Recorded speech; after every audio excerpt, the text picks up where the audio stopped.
This program is powered by AIM Employers Association and Ogletree Deacons, a Feature Group USA production. Hello, everybody. I'm Phil Brandt, President and CEO of AIM Employers Association. AI-powered coaching apps are growing at nearly 18% a year, according to HTF Marketing Intelligence.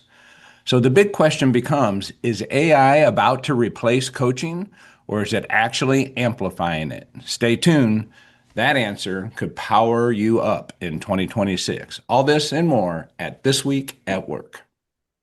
Welcome to This Week at Work, the only show to pack workplace news, practical HR solutions, and timely insights into every 30-minute episode. From the latest rulings in the courtroom to the strategies unfolding in the boardroom, and from real conversations taking place on the front lines to spotlighting what similar companies are doing about the challenges they face. This Week at Work brings you the conversations that matter most to HR professionals and business leaders like you. Brought to you by AIM Employers Association and Ogletree Deacons, live every Thursday morning. This is your opportunity to connect with their experts and ask your burning questions. So what's keeping you up at night? Let's face it together now on This Week at Work.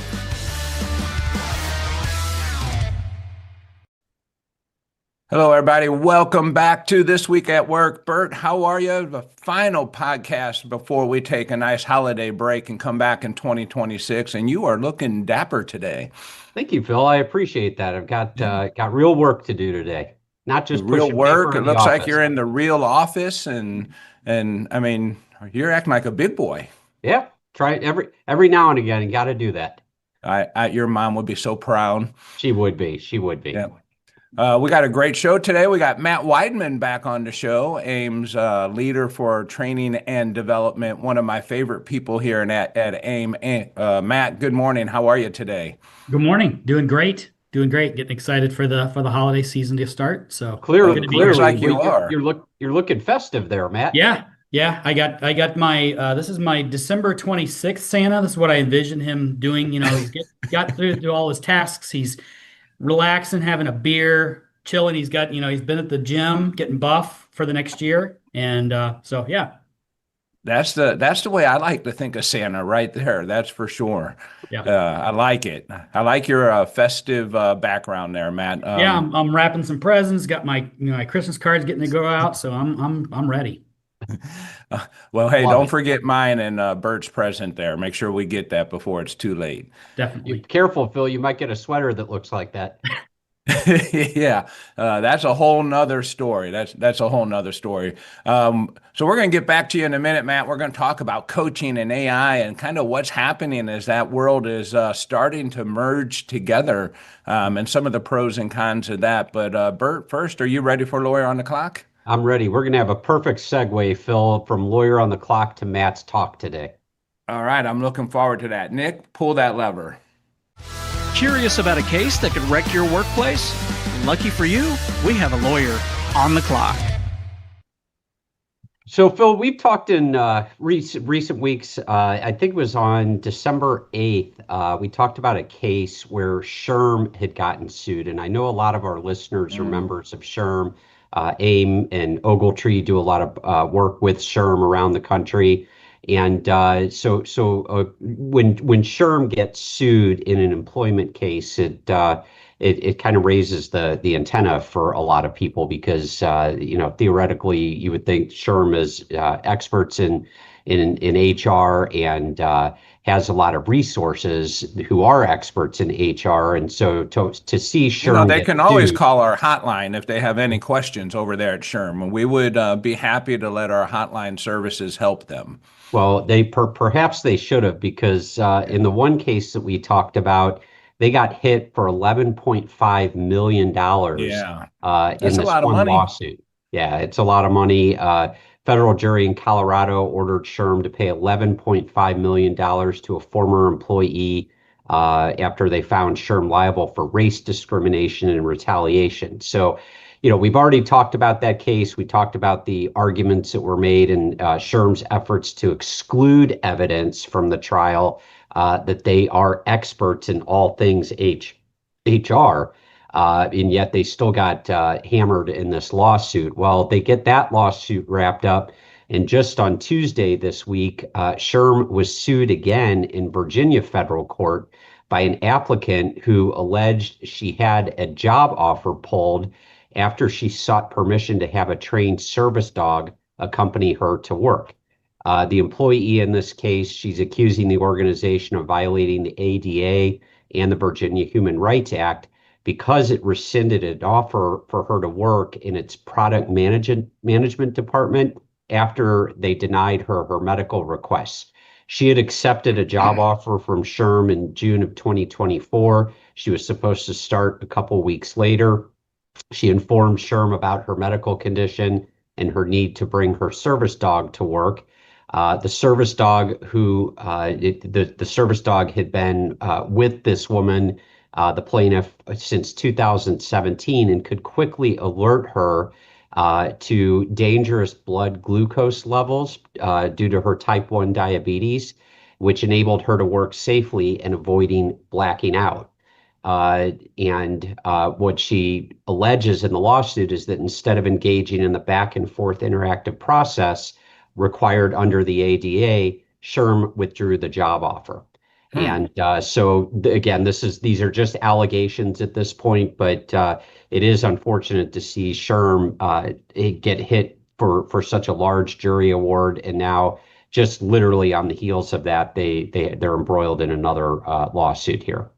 Yeah, that it just raises several points. One, I do recognize, SHRM's a deep pocket, first of all, right? So, and if you're going to sue in this space, there's probably not a better target, than an organization that should know better. In every scenario, you could build that case that they are experts in that space and that they should know better.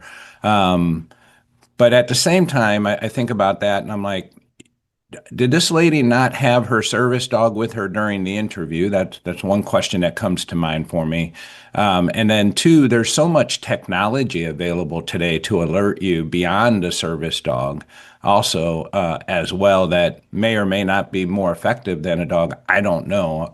But seems like there's a lot of other alternatives, and I don't know how that plays in it, but it does get to the heart of what you always talk about, and we're always talking with our members about, is that interactive process. Exactly. Like when we're denying people employment and making decisions on their ability to work from home, hybrid scenarios, whatever that scenario is, it's almost always important to have that interactive process.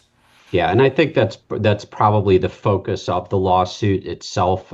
She, according to the lawsuit, says that they sent her a letter rescinding the job offer, but gave no reason why her service dog was unacceptable and asserted no hardship to SHRM or its workers for having the dog present in the workplace. So I think you're exactly right. I think that's what she's really going after is SHRM's failure to engage in the interactive process. And again, I want to point out these are allegations at this point. SHRM is obviously entitled to their defense, and we'll see how that case flushes out. We'll keep the audience apprised of developments on that one. But it's only a matter of time before someone then gets the job and says, hey, I'm going to bring my Optimus to work with me, and that the Optimus perform the task for me. Yes, we know that that's coming. But I think when people start bringing their Optimus to work and performing the task for them, they're pretty much advertising to their employer, you don't need me any longer. You don't need me anymore. Optimus. That's right. Yeah. Well, I'm still ready to invest in a fleet of Optimus for lease. Yeah. I like it. All right. What else you got, Bert? So real quickly, just kind of talk about just a little bit of a recap from what we saw out of the Department of Labor in the first year of the Trump 2.0 administration here. During the first year of the new administration, the Department of Labor really focused more on departing from Biden and Obama era work rules rather than introducing new ones. So that really kind of means that it was sort of rescinding guidance that you saw under Obama and under Biden. In March, Trump rescinded Biden's 2021 executive order that led to a final rule that increased the minimum wage for federal contractors to $15 per hour. So he rescinded that one almost right away in May.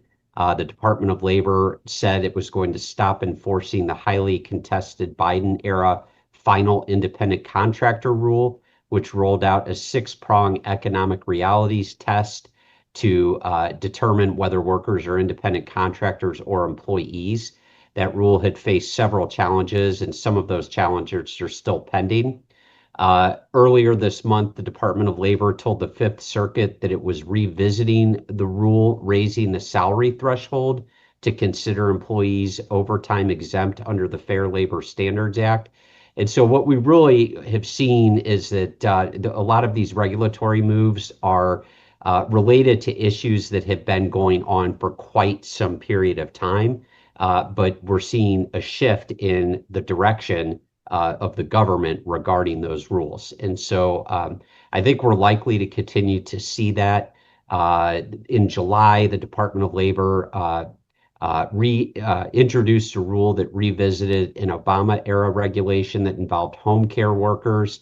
That proposed rule would reconsider and stop enforcing a prohibition on third-party agencies from claiming minimum wage and overtime exemptions under the FLSA for some of those workers. So that was a rule that had gone into effect in 2015. And so, again, the Trump administration is looking to sort of peel that one back as well. So, and I think, we've talked about it so extensively on the program that it's worth noting that in light of the U.S. Supreme Court's nixing of the Chevron deference standard that we've talked about ad nauseum here, that really does breathe new life into the debate over some of these Obama rules that people thought were set in stone, where the courts were basically told to defer to the Department of Labor and the expertise of the Department of Labor. And I think that you're seeing some people emboldened to challenge some of these things that, again, seemed previously set in stone. So I think we're likely to see the Trump administration continue to sort of go back to the way things were pre-Biden, pre-Obama with respect to the Department of Labor. Yeah. And like we always say on the show, it'd be great if we can just get to that space and then balance out for a period of time and let our employers, gain some momentum and build their workforces, around some stability instead of this pancake flip-flopping, one party, another party, and we don't really know which way to go, and we're trying our best as we go along.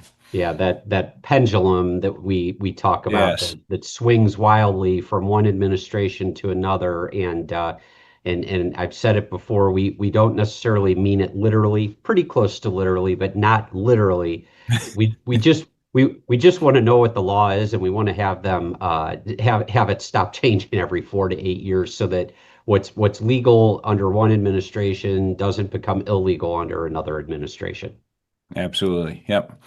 Anything else there, Bert? Yeah, I think people would think we rehearsed the show for hours, Phil, because we have a topic today that's going to segue perfectly into Matt's discussion, and I want to talk about dumbbells for a second, Phil. Oh no! You said we're going to transition to Matt, and then you say dumbbell. I'm going to just take one. Matt's not a dumbbell. I know Matt he's is not. a very intelligent guy now. Phil, I didn't call Matt a dumbbell, and I'm surprised that you would try to make that connection. Well, I just wanted to be clear for all of our listeners. I know Dave Forsey is out there listening, and he likes to jump on us when we allude to things like this. All right. Not alluding to that at all. I want to talk about what's being described as the dumbbell effect in the economy. And things related to AI and a lot of the job losses that we've been talking about on the program the last several months here. And what this dumbbell effect is it really describes how it really describes AI's effect on the workplace, where it talks about high skill jobs are being boosted by AI and low skill jobs bottom level jobs are being boosted by AI while squeezing out mid-skill roles. And so it Mm, produces sort of that dumbbell effect. I get it You got now. on one end Okay. here the lower skilled, lower level jobs that are being boosted. You have the middle level jobs, which are sort of flat, where we're seeing a lot of the layoffs, and then you have the higher level jobs, which are being boosted. And so this dumbbell The effect. inverse of our bell curve. Yeah. Yeah, exactly. So, and what this talks about is that with AI automating routine tasks, but creating new higher level needs and increasing efficiency, it's leading to displacement, but also creating new roles and demand for AI skills. But it's also at the same time creating the need for those lower level jobs, less skilled jobs that are maybe more manual in nature. And Hmm. according to one of the articles that I read, the article said that about 11.5% of all jobs in the US right now are susceptible to being replaced by AI today. And so that is a huge, huge number. And I think, as we move toward what we've been talking about on the program, we've got Elon Musk, we've got I forgot his name right now, but the godfather of AI. We have a lot of people out there talking about the fact that at some point work is not going to be necessary for people, that AI is Mm. going to be handling everything, combining that with robotics, and people are no longer going to need to work. And the problem with all of that, obviously, is what happens in the meantime until we get there. And if people are no longer going to need to work, and costs of goods and services are going to go down to next to nothing, to the point where you really don't need much of an income any longer. It sounds kind of like a utopia to me. But if what happens during that interim period where the jobs are starting to go away, goods and services are still costing money, and people don't have the income to afford those things. And so that's the scary part to me, Mm. is sort of that in between phase. And when you start listening to those numbers, that maybe 11.5% of all jobs in our economy right now are susceptible to being replaced today by AI, that's frightening. It scares the heck out of you when Yeah. you think about what that means and the systemic effect of that as you unroll it. But that's another topic. But I'm glad that you are starting to buy into the risk of it versus, oh, this isn't going to happen, because no matter at what level it happens, it's going to happen to some level. Yeah. And that's where, we talk with our business leaders and friends about, how are we thinking about our workforce and workplace of the future to compete, not because we want this to happen, but because this is going to be the right choice financially for organizations to make these decisions. And it's not that we don't like the people we work with, or we want to replace them, but it's going to kind of be, well, to compete, you're going to have to do this. Well, So it's about learning at this stage of the game for sure. yeah, and to try to bring it full circle before we kick it over to Matt. So, one of the things you're hearing the Trump administration talking about pretty extensively these days is rolling out a national standard on AI. Yeah. What you're seeing right now is you're seeing states kind of piecemealing AI laws and how AI can be used in those states. And the Trump administration is saying you can't allow that, because you can't have a state like California stifling AI while other states around the country are promoting laws that foster AI development. Because, like you said, Phil, it's coming one way or another. And I Yeah. think the problem is given the global economy and the sort of the global interaction between different countries. If the United States doesn't lead in this, other countries will. And if other countries get an advantage over the United States in AI, that has bigger implications for the future of the entire country versus just the displacement of any one job.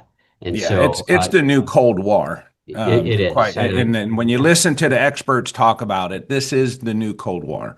This is think you're going right. to shape the next 100 years and the axis of power and so forth as we go forward. I think you're right on that, Phil. And you know what? I think since we have some time on December 25th and on New Year's, since we're off those weeks, maybe we could get Nick just to play the movie Terminator while we're off and enjoying our holidays. And we could see what the future of the world's going to look like if AI runs amok. I don't know if we can live stream Terminator and not get in trouble. Probably. Well, let's we need sell to find a ads. good That way, lawyer if we to get in tell trouble, at us least we that. make money. Yeah, yeah. Anything else there, Bert? No, I think talking about all of this AI stuff that really allows us to pivot over to Matt and talk about AI's effect on coaching. All right, I agree. Let's first kick it off and hear a message from AIM's Amy Hart. Speaking of AI. All right, it's time to check in with the eyes and ears of AIM and everyone's favorite AI-driven HR advisor. Amy, take it away. Thanks, producer Nick. Here's what's happening at AIM this week and why it matters, according to Amy. If developing stronger leaders is on your 2026 agenda, now's the time to lock in your spot for AIM's Key to Leadership Success series, live online coaching sessions launching in February. We're starting with the foundations of effective leadership on February 5th, followed by communicating effectively as a leader on the 12th. And that's especially timely because a new workforce report out this week shows that 70% of employees say the quality of leadership directly affects their decision to stay or leave. So if you're seeing turnover or disengagement, leadership development isn't optional, it's essential. Spots are limited, so if you've got leaders who could benefit, now's the time to get them registered. All right, so that's what's new, what's next, and what matters. All according to Amy. All right, you All gotta like Amy Hart there. Bert, does Amy remind you of anyone? The fact that she has the same name as my wife, the fact that her last name starts with an H, Hart, and my wife's maiden name started with an H. She resembles my wife a little bit, and she almost sounds like my wife a little bit. I'm getting a little freaked out on the show here, Phil. Every time I hear and see Amy Hart. Well, it wasn't done intentionally, but as you're seeing these love contracts now that must exist between humans and AIs. It's getting ridiculous. You just stay focused on home and let us worry about Amy Hart. Thank you, Phil. All right, Nick, you got something special for us as we head into Nick's topic? I do. We actually bringing back a segment that we haven't had in a little bit, so let me just kick it off real quick and we'll come back to it. Whoa, no, not that one. Here we go. Sometimes in HR, you just can't make this stuff up. But even if we did, it's still funny. Welcome to Filbert's Forum. All right, so we have a little cartoon here, and you may recognize a few of the characters in here once we get to it, but for those listening in their car, it's a little comic strip. It's Filbert's Forum is back, of course. So we have a frantic HR specialist, HR Holly, and she says, oh no, this new study shows younger workers are asking AI for advice first instead of their direct supervisors. And you got a direct supervisor there with tons of papers stacked up, and you have urgent emails on his laptop there. And then he says, oh goodness, that sounds great. And then you have Bert and Phil peeking around the corner saying, looks like AI assistance is the new coffee break, Bert. And Bert says, more time for me to prepare for Lawyer on the Clock. There you go. Yeah. Bert does look a little bit like Ryan Reynolds in that, doesn't he? He does. Yeah. Maybe Deadpool without the mask? No, that's good. Good stuff. And that's just a great lead in to our guest today, Matt Weidman. As I mentioned, Matt leads all of our training, development, coaching, and does such a good job for us here at AIM. He's done that for the last, 5 years now, been running this department. And we're so lucky to have him on our team. And I know our members love working with him. But Matt, let's just kick it off. And I know we're talking a lot about coaching and roundtables and across the AIM organization this month. And I know one of the questions that often gets asked is, when do we start this coaching process? Like, where does it start? Why don't we let's kick it off from there? Sure. Yeah, I would say that, coaching in terms of a skill is essential for leaders at all levels of organization, and it should start from the very beginning. We talked a little bit about that. This is the topic we're talking in our roundtables all month. In asking the participants, when should this coaching should start, is really at the very beginning of onboarding, right? As soon as people come into the organization, and where we focus on onboarding is, well, how do you incorporate onboarding into coaching? Is kind of sharing that information with a new employee or with a new people leader of the things that they should know about the organization that maybe aren't in your handbook, right? They know, the policies and the procedures and things like that, but what is our culture like? What do we prefer to do? How do we prefer our forms of communication? How do we, interact with each other? What is our, is it more of a casual organization of culture? Those are coaching conversations we can have at the very beginning to help that person get integrated a lot quicker. Yeah. And the thing that happens, like coaching is something that we all talk about. We expect that everyone knows how to do it. Mm-hmm. And really sometimes one of my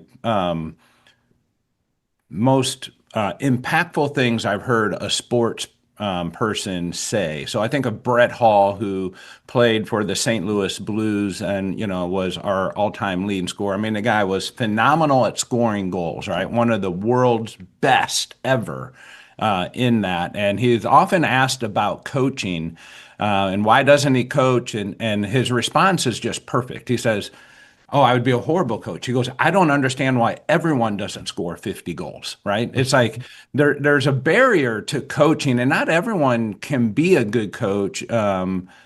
And sometimes our very best performers are not going to be our best coaches. Let's talk a little bit around the barriers to becoming a good coach. What are some of those barriers that we deal with? Yeah, I think the one is the number one is just their lack of ability, not necessarily lack of ability, but lack of comfort because their lack of knowledge of how to coach effectively. They don't know where to start. They don't know how to plan that conversation. They don't know the appropriate types of feedback. How do I have this conversation? Typically the most avoided conversation is that difficult one, right? It's a lot easier to say somebody did a good job if we remember to do that. That's the key. We got to remember to give people kudos. But that difficult conversation, everybody avoids that. It's icky, it's yucky, it's uncomfortable. But the only way you're going to get better at that is through repetition, through planning. And those are the kind of things that helps provide someone the benefit of being a better coach, is to do it better. I always say, being a better coach, being a better leader, being a better provider of feedback is not like riding a bike. You're not going to get on it, and once you learn it, you're good at it and you can do it every time. It's more like public speaking. The more you do it, the better you get, the more comfortable you are. Yeah, and that is for sure. And I've seen that work firsthand. And you mentioned something there. You talked about planning, right? Like there's coaching where we're like, hey, I got to intervene right now. I don't have time to plan. But a lot of times we have time to plan. And planning is a crucial element to that. And complementing the planning is the training as well. So talk to me a little bit about where does training meet coaching? Yep. So coaching and training can work hand in hand, and I always highly recommend that the coaching is used to complement the training. If in a perfect world, we'll have everyone go through a formalized training class to be a better communicator, to understand their role as a leader, to understand how to coach better, and we can give you tips and tricks on that in our training classes. So those are all provided. But that coaching piece where you're providing additional support to fill in those gaps, follow-up conversations following a training is essential and really kind of puts the icing on the cake. And in terms of how does AI fit in that, that's something that we're not talking about AI replacing that person to provide feedback. We're talking about AI to help the person who is to be giving the feedback get better at it.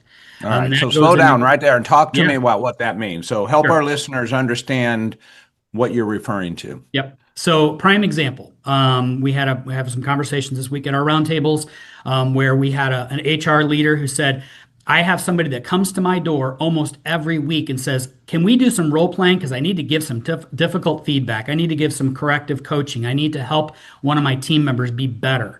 And so the HR leader wants to take time and devote that to provide that role play.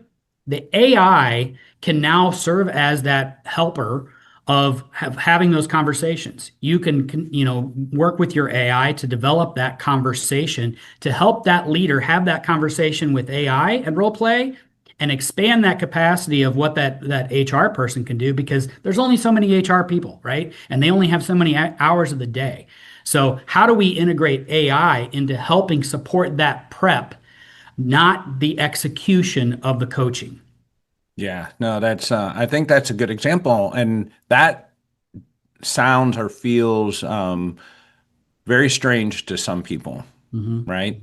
And I know the more that you interact with AI, and there's several ways to do that, and we talk about it, such as you can type your question in and you can read your response. The way that I find it to be most effective for me, for Phil Brandt, is engaging actually in a verbal conversation with the AI, and where it can interrupt, I can ask questions, it can ask me questions, it can role play. It's a very very powerful tool to use, and I agree, it doesn't replace the coaching, Right. and that's a great example for that. Yeah. We're definitely not thinking of, like you said, purchasing a bunch of Optimus robots and say, this is now our coaching, fleet. They're going to send them out and they're going to do the coaching to the employees. That's not the mode to move forward here.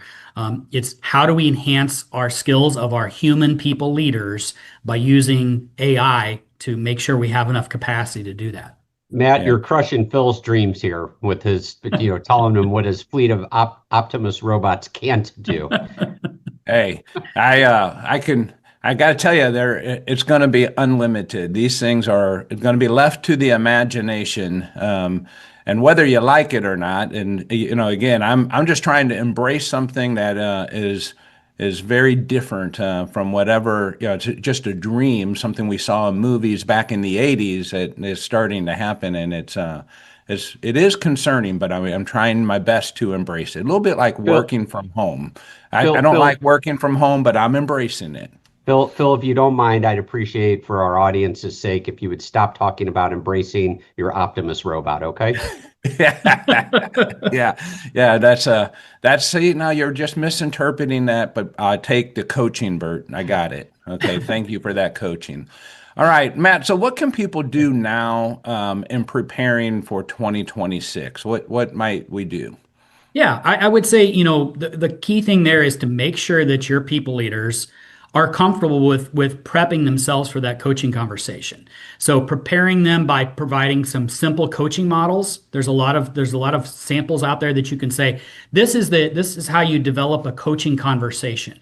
They should be doing that before they have those conversations with their employees. That's a sit down, kind of map out what that conversation could go through and what should be covered, making sure they're staying very objective on those coaching talking points, things like that. But that's all the prep that they really need to do, whether it's on their own or whether they're using that AI to help them prep for that conversation. But there's a lot of tools out there, and if you craft the right prompts, that AI can really help them level up their ability to have that conversation once it's live, once they're with that human. Yeah, and I would suggest go straight to Amy Hart and jump into a session with Amy. And she is constantly being trained and developed to help our members and our non-members, move their businesses forward. She's complementary part of what we do here at AIM for our community of employers. You can check the link here, and Amy is just a great resource. She is actually one of the top custom chat GPTs in the HR space globally. She's a fantastic resource, and give it a try and shoot us a note. Let us know how that goes for you. Anything else you would add, Matt, before we go? Yeah, I think one thing that everybody's concerned about is privacy and what should the guidelines be around how I use AI in a responsible, safe manner. Clearly, if you're prepping and using your AI, it should be used in a responsible way, keeping the conversation generic. So, for example, I shouldn't go into my AI and type in Phil Brandt is the CEO of AIM, and I need to talk to him about his being on time, right?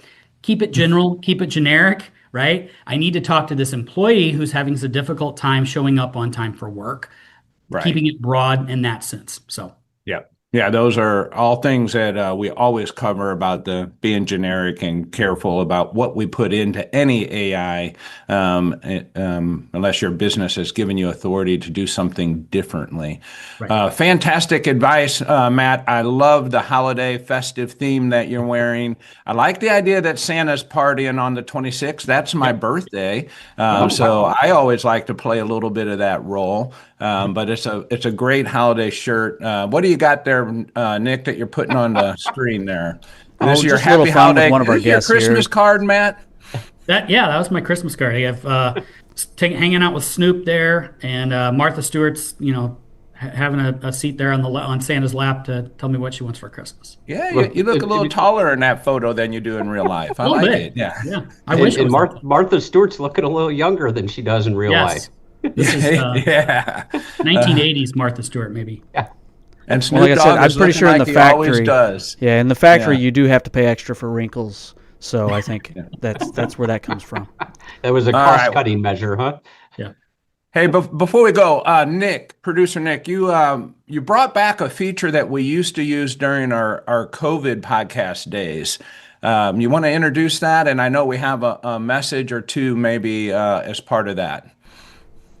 Yeah. So we're take some voice message questions or comments again, like we used to. So that's available. You can see up there on the player here. You can see there's a QR code, or you can go to a web address there. And if you're watching live on the This Week at Work platform, there's a couple buttons on the right where you type in your question. You can also click the button there and get straight to that. And for you guys, we have one that has come in already, and we're going to go ahead and play that for you right now if you'd like. Let's hear it. Hey, Phil and Bart, this is Dave Forsey, your favorite. Mm.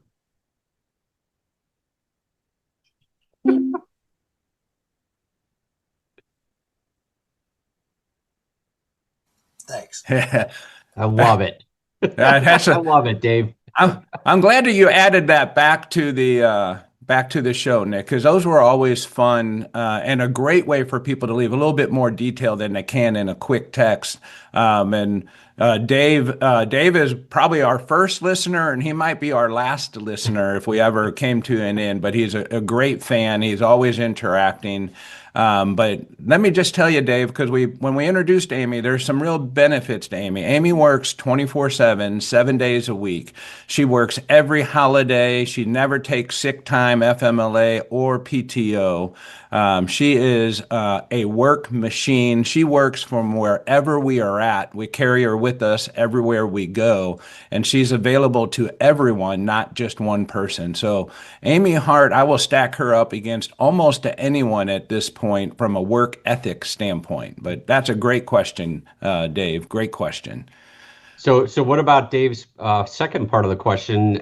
How do her coworkers feel about Amy Hart getting to work from home, getting to work everywhere, never taking a day off? She's making everyone else look bad, Phil. Yeah, well, our coworkers who work from home are okay with it. The coworkers that are in the office every day, like myself, we're just taking her with us wherever we go. But it's a good program. I'd say check out Amy Hart. Dave, thank you for queuing that up for us. It was not planned. It's awesome. I hope you and all of our listeners have a very, very happy holiday season, happy new year. And we look really forward to coming back here after the first of the year. We're going to take a little time off ourselves. Matt, thank you for being on the show and helping us close out 2025. Producer Nick and the team there at Feature Group always does a great job, and I'm so thankful to be partnered with them. And Bert, it always goes without saying, you're a great friend, a great co-host, and I know our members appreciate having you because they tell me about it on the program all the time. So thank you for being such a big part of our program and our AIM family. I wish everyone a happy holiday, and over the holidays, let's go out and be good to somebody. Take care. Thank you once again for tuning in to This Week at Work. If you enjoy the show, please like it, share it, and make sure it's on your calendar every week. Ask your burning questions anytime and let us know what topics you'd like us to cover. Just go to hrAsk.org and be sure to leave a review wherever you catch our show to help other HR pros find us as well. We'll see you next week when we discuss what's happening this week at work.